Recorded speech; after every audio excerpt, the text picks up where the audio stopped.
আমি এখন একটা বাংলাদেশের ইলিশ মাছের প্রিপারেশন বানিয়ে দেখাচ্ছি। প্রথমে কড়াইয়ে তেল দিলাম, একটু কম লাগছিল তাই আমি আবার আরেকটুও দিয়ে দিলাম। একটু তেলে ঝুলে না হলে তো ভালো লাগে না খেতে।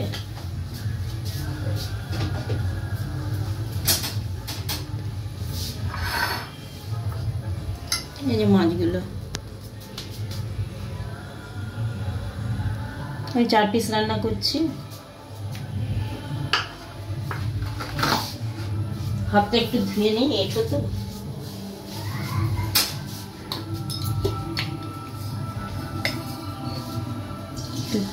কালো জিরে ফোড়ন দিচ্ছি।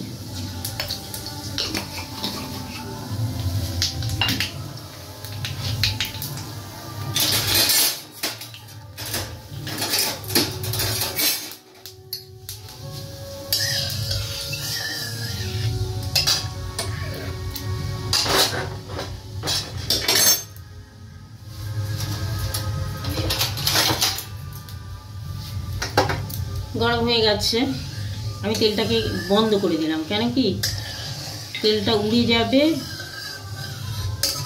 আর আরো পুড়ে যাবে। এখন মশলাটা দিলেই তেলটা উড়ে যাবে।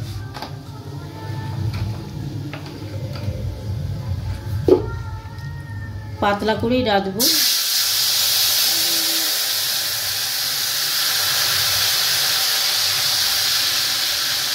4টে মাছ আমি 4টে আমি দিলাম।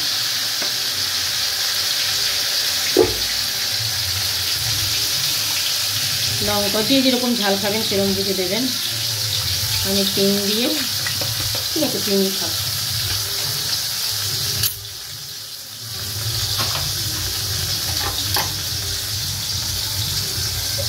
এবার নুন দিয়ে দিলাম।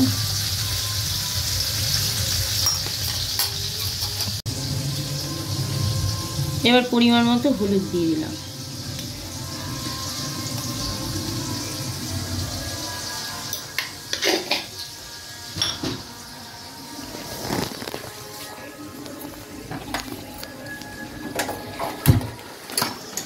এবার আমি মশলাটাকে ভাজা ভাজা করে নিচ্ছি। সবই প্রায় দেওয়া হয়ে গেছে। এবার শুধু লাস্টের দিকে একটু সর্ষে বাটা করবো।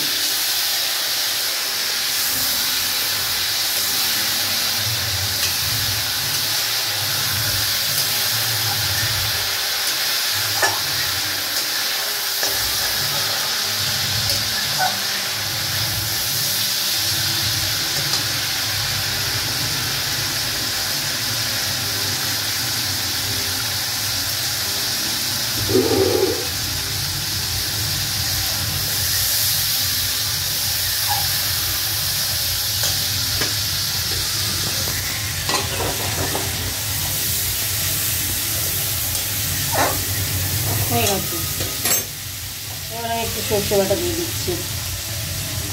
খুব বেশি সর্ষে দেবো না, কারণ তিতো হয়ে যেতে পারে 1 নম্বর, আর মাছের স্বাদও একটু নষ্ট হয়ে যাবে।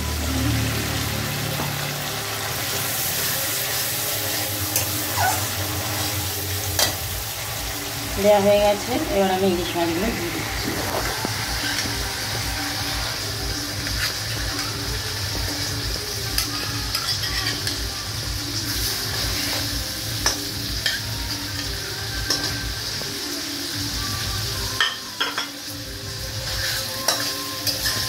একটু উল্টে দিই।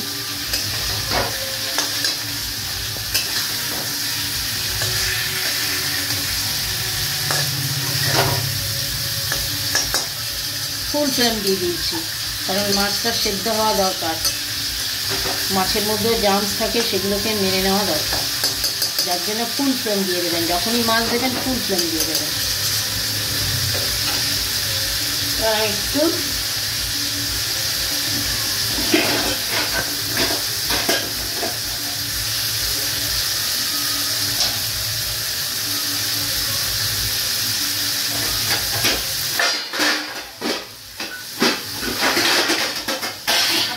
যেহেতু মাছটা সেদ্ধ হবে। মাছগুলোকে ফুল ফ্লেমে দিয়ে রেখেছিলাম। এবার দেখুন কেমন হয়েছে। এভাবেও গরম ভাতে আপনি খেতে পারবেন। আর একটু স্লো আঁচ দিয়ে রেখে এটা বাংলাদেশের প্রিপারেশন। আর যদি মনে করেন না এতটা কষা কষা খাবো না, একটু জলও দিয়ে দিতে পারেন। আমি অল্প একটু জল দিয়ে দিচ্ছি।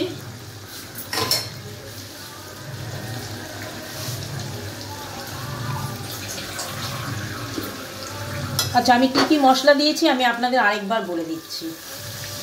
এই একটুখানি জল দিলাম।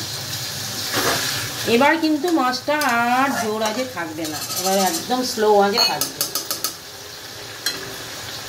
মশলাগুলো হচ্ছে, আমি প্রথমে তেল দিয়েছি, তেলের মধ্যে যে একটু তেলটা গরম হয়ে এসছে সেখানে আমি কালো জিরে দিয়েছি, তারপর জিরে বাটা, আর হচ্ছে আপনার কাঁচা লঙ্কা বাটা, আর সর্ষে বাটা, এইগুলো পরিমাণ মতো দেবেন। নুন দেবেন, হলুদ দেবেন, দিয়ে মশলাটাকে ভেজে নেবেন। ভেজে নিয়ে তারপর মাছটাকে দেবেন, আগে মাছ দেবেন না। দেখুন আমি নেড়ে দিচ্ছি।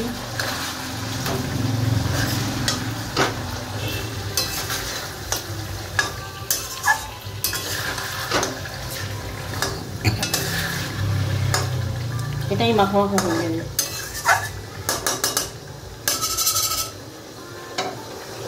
আমি এবার ঢাকা দিয়ে রাখছি। স্লো আঁচ, একদম স্লো। দেখুন মাছের থেকে কত তেল বেরিয়েছে। এই তেলেতেই ভাত খাওয়া হয়ে যাবে, মশলা ভাজা আর তেল ভাজা। মনে হচ্ছে মাছ হয়ে গেছে, খুব একটা বেশি সময়ও লাগে না। উল্টে পাল্টে দিতে হবে আস্তে করে, যেন ভেঙে না যায়।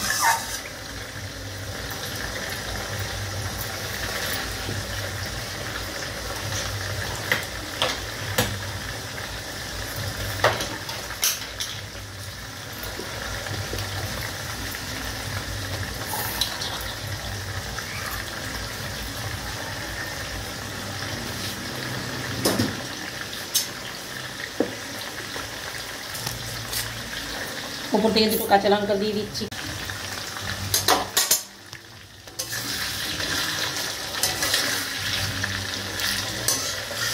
গরম ভাতে অসাধারণ হয়ে গেছে। এবার আমি প্লেটিং করে নেব।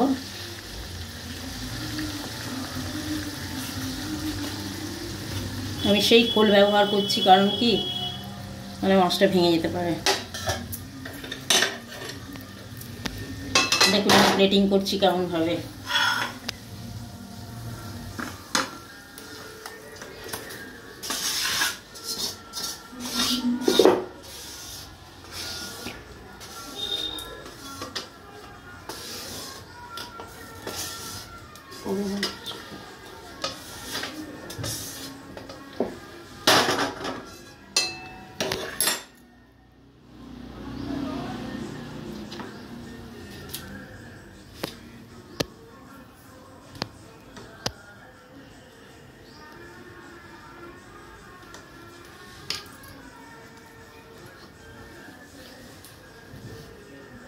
মাছটা হয়ে গেছে।